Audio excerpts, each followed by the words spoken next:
नमस्कार साथियों, आज की क्लास में आप सभी भाई बंधु का पुनः स्वागत है। तो दोस्तों, आज मैं आप लोगों के लिए 30 आज की वीडियो में 30 अर्थव्यवस्था से संबंधित महत्वपूर्ण बहुविकल्पी प्रश्न उत्तर लेके आ रहा हूं और ऑप्शन आपके सामने होंगे। तो दोस्तों, यदि यहाँ पे रेड कलर आएगा तो ये गलत माना जाएगा, और यदि यहाँ पे जो ग्रीन है, हरा वाला जो कलर आएगा, तो यह राइट आंसर माना जाएगा। तो दोस्तों, हम अब स्टार्ट करते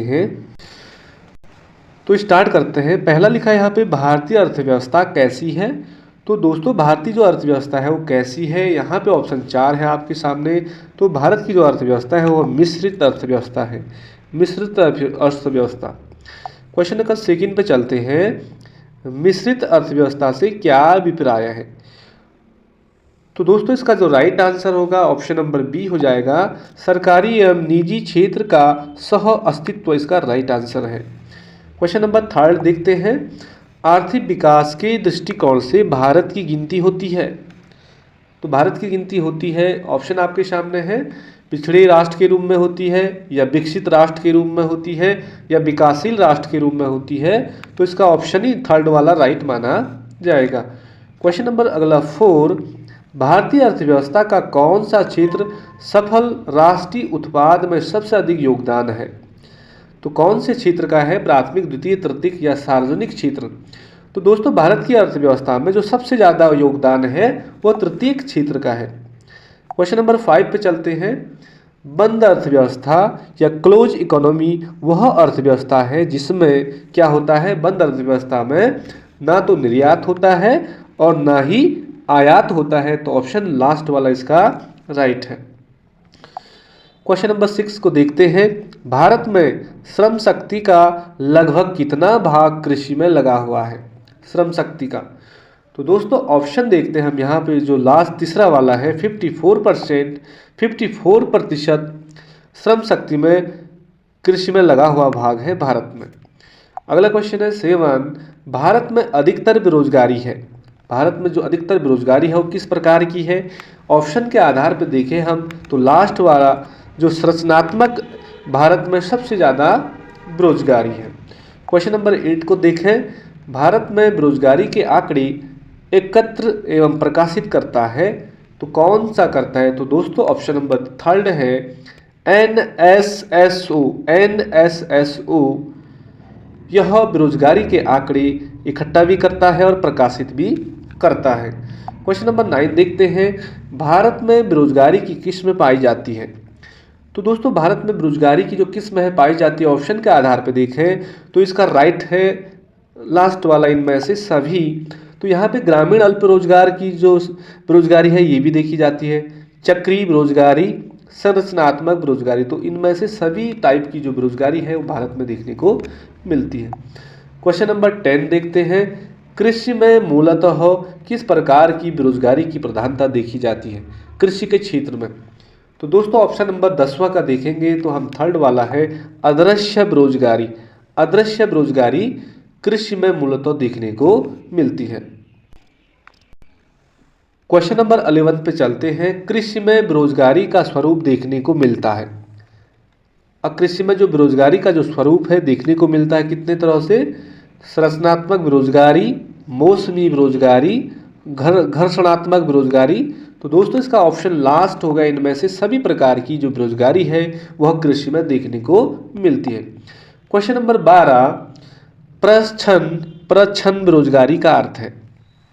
प्रच्छन्न बेरोजगारी का जो अर्थ है, ऑप्शन नंबर डी के साथ चलेंगे हम, लास्ट वाला, आवश्यकता से अधिक लोगों का कार्यरत होना प्रच्छन्न बेरोजगारी कहलाता है। आवश्यकता से अधिक लोगों का कार्यरत होना को कहते हैं प्रच्छन्न बेरोजगारी। क्वेश्चन नंबर 13, भारत में ग्रामीण क्षेत्रों में कौन सी बेरोजगारी सर्वाधिक पाई जाती है। ग्रामीण क्षेत्रों की बात हो रही भारत के, तो यहाँ पे दोस्तों मौसमी बेरोजगारी भी पाई जाती है और अदृश्य बेरोजगारी भी पाई जाती है। तो ऑप्शन जो थर्ड वाला है, उपयुक्त दोनों प्रकार, मौसमी बेरोजगारी, अदृश्य बेरोजगारी, ये भारत के ग्रामीण क्षेत्रों में देखने को सर्वाधिक पाई जाती है। क्वेश्चन नंबर 14 देखें तो वर्तमान समय में देश में किस प्रकार की बेरोजगारी की समस्या बहुत गंभीर समस्या बनी हुई है। तो आप सभी को पता है कि सभी लोग आज के डेट में पढ़े लिखे हैं, पोस्ट ग्रेजुएट हैं, लेकिन किसी को नौकरी नहीं है। तो हम कह सकते हैं ऑप्शन नंबर 3 के साथ चलेंगे। जो शिक्षित बेरोजगारी है वर्तमान समय में देश में सबसे बड़ी बहुत गंभीर समस्या है इस बेरोजगारी की। क्वेश्चन नंबर 15 को देखते हैं। राष्ट्रीय ग्रामीण विकास संस्थान कहाँ स्थित है?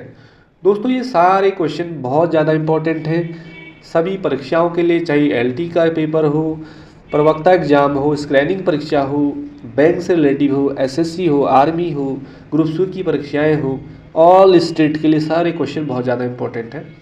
अगला है राष्ट्रीय ग्रामीण विकास संस्थान कहाँ स्थित है? तो दोस्तों ये हैदराबाद इसका राइट आंसर है। तो हैदराबाद में राष्ट्रीय ग्रामीण विकास संस्थान स्थित है। क्वेश्चन नंबर 16 पर चलते हैं। 16वां संरचनात्मक बेरोजगारी का कारण है। कारण क्या है इसका?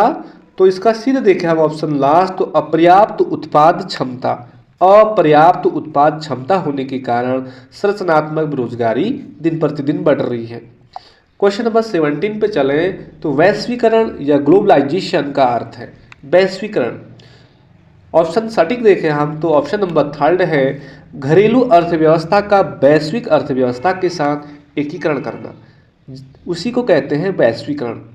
तो घरेलू अर्थव्यवस्था का वैश्विक अर्थव्यवस्था के साथ एकीकरण करना ही वैश्वीकरण कहलाता है।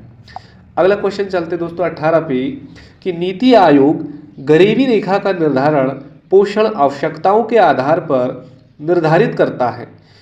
इसके अनुसार ग्रामीण क्षेत्रों में 2400 कैलोरी प्रतिदिन से कम प्राप्त करने वालों को गरीबी रेखा के नीचे माने जाते हैं और नगरीय क्षेत्रों के लिए यह मानक कितना है? तो जो गांव का जो ग्रामीण स्तर पे जिन लोगों को 2400 कैलोरी प्रतिदिन प्राप्त नहीं होता उसे गरीब माना जाता है। वहीं शहरी क्षेत्रों में कम से कम 2100 कैलोरी जो लोग दिन में प्राप्त नहीं कर पाते उनको गरीब माना जाता है। चलते क्वेश्चन 19 पे नीति आयोग किसके सर्वेक्षणों के आधार पर निर्धनता रेखा के नीचे के लोगों का आकलन करता है? नीति आयोग किसके सर्वेक्षणों के आधार पर निर्धनता रेखा के नीचे के लोगों का आकलन करता है? तो दोस्तों इसका सटीक आंसर है राष्ट्रीय नमूना सर्वेक्षण संगठन। क्वेश्चन नंबर 20 राज्य एवं राष्ट्रीय स्तर पर गरीबी का अनुमान लगाने के लिए नीति आयोग किसके सूत्र का प्रयोग करता है? बहुत ज़्यादा इम्पोर्टेंट है दोस्तों। तो वो है डीडीटी लाकड़ावाला डीटी लाकड़ावाला जो इनका जो सूत्र का प्रयोग करता है राज्य एवं राष्ट्रीय स्तर पर गरीबी का आकलन करने के लिए नीति आयोग। अगला क्वेश्चन है दोस्तों क्वेश्चन नंबर 21 अंत्योदय कार्यक्रम का उद्देश्य है। अंत्योदय कार्यक्रम का जो उद्देश्य क्या था? इसका जो उद्देश्य ऑप्शन नंबर डी है गरीबों में सबसे अधिक गरीब की मदद करना। दोस्तों हमारे देश में गरीबी अभी काफ़ी है, लेकिन उन गरीबों में जो सबसे गरीब है उसकी मदद करना ये अंत्योदय कार्यक्रम का उद्देश्य है। लेकिन हमने देखा कि हमारे जो क्षेत्र हैं ग्रामीण क्षेत्रों में या शहरी क्षेत्रों में जिन लोगों को पहले अंत्योदय कार्ड मिला था, आज 20 साल होने के बाद भी वो लोग जबकि संपन्न हैं, उनकी स्थिति सुधर चुकी है, लेकिन वो अंत्योदय कार्ड अभी भी उन लोगों के बने हुए हैं। ये बहुत बड़ी गंभीर समस्या है। क्वेश्चन नंबर 22 कुटीर ज्योति योजना संबंधित है।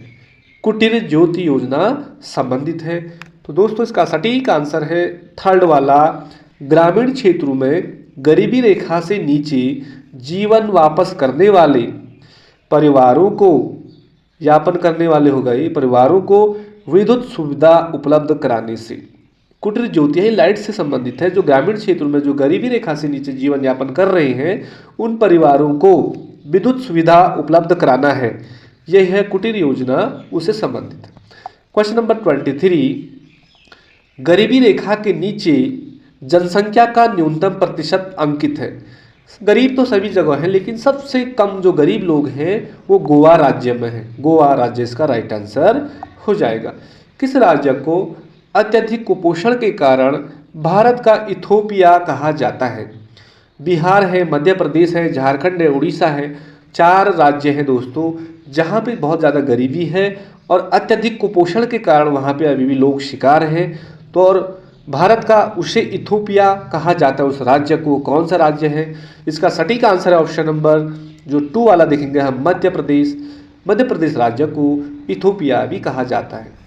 क्वेश्चन नंबर 25 पे चलते हैं। कौन सा सूचांक भारत में गरीबी की तीव्रता की माप के लिए सबसे उपयुक्त है? गरीबी, भारत में जो गरीबी की जो तीव्रता बढ़ रही है उसके लिए सबसे उपयुक्त है सूचांक, ऑप्शन लास्ट देखेंगे, बहुआवामी गरीबी जो सूचांक, ये इसका राइट आंसर हो जाएगा। क्वेश्चन नंबर 26 देखते हैं दोस्तों। कौन सा कार्यक्रम ग्रामीण भारत में गरीबी दूर करने हेतु था? कौन सा कार्यक्रम था? पहला है IRDP, TRYSEM, NREP। ये सभी उपयुक्त सभी जो ये कार्यक्रम ये ग्रामीण भारत में गरीबी को दूर करने के लिए बनाए गए हैं। क्वेश्चन नंबर 27 पे चलते हैं। कथन ए और कथन आर है यहाँ पे। भारत में नगरीय गरीबी की जड़ें ग्रामीण क्षेत्रों में निहित है। ये कह रहा है भारत में जो नगरीय गरीबी की जो जड़ें हैं वो ग्रामीण क्षेत्रों में निहित है। और कारण कह रहा है इसका आर में कि ग्रामीण क्षेत्रों में शिक्षा का स्तर नीचा है। नीचे दिए गए कूट में सही उत्तर आपको चुनना है। तो इसका सटीक आंसर है ऑप्शन सेकंड के साथ चलते हैं। आर, ए और आर दोनों सही है, सही बात कह रहा, परंतु जो आर है ना ये ए के बारे में सही व्याख्या नहीं करता है।